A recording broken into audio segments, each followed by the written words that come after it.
of Pete Hegseth, Trump's Secretary of Defense, reciting a prayer from Pulp Fiction, came out recently. The path of the downed aviator is beset on all sides.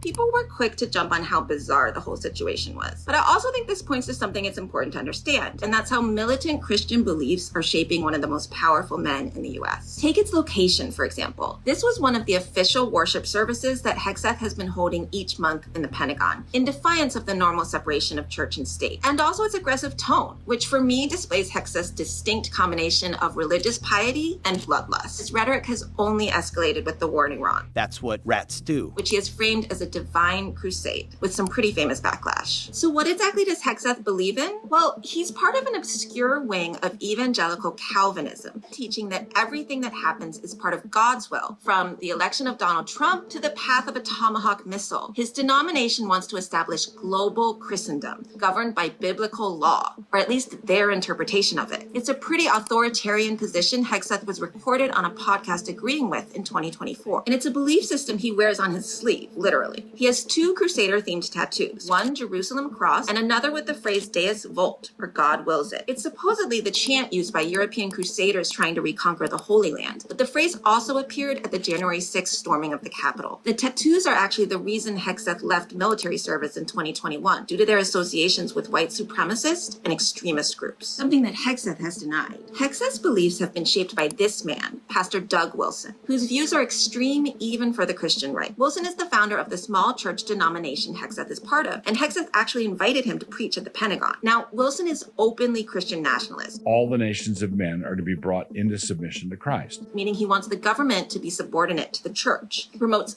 biblical patriarchy, which means he thinks wives must submit to their husbands. He opposes women's right to vote, does not oppose the death penalty for homosexuality. He also wrote a book that said Southern Christian enslavers were on firm scriptural ground. Hegseth reposted a CNN segment on Wilson on his personal account with the quote, "All of Christ for all of life," a slogan for embracing Christianity in every aspect of society, including government. Now, we can point out the hypocrisy of Hegseth's beliefs. He's twice divorced due to reported infidelity, and he settled a lawsuit over an allegation of sexual assault in 2017, which he denies. But bigger than that, with Hegseth, we're seeing what happens when fringe ideology becomes national policy. He initiated a war on woke. We've seen the Defense Department posting explicitly religious tweets. He's overseen aggressive military actions that almost certainly violate international law, all while claiming divine authority. But Hegseth is not the only Christian nationalist figure high up in the US government. There are different strains in the MAGA movement, but their political aims are the same. A Christian nationalist country with a restrictive social agenda. So while Hegseth claims that he's fighting religious fundamentalists in Iran, keep an eye on what the religious fundamentalists at home are getting up to.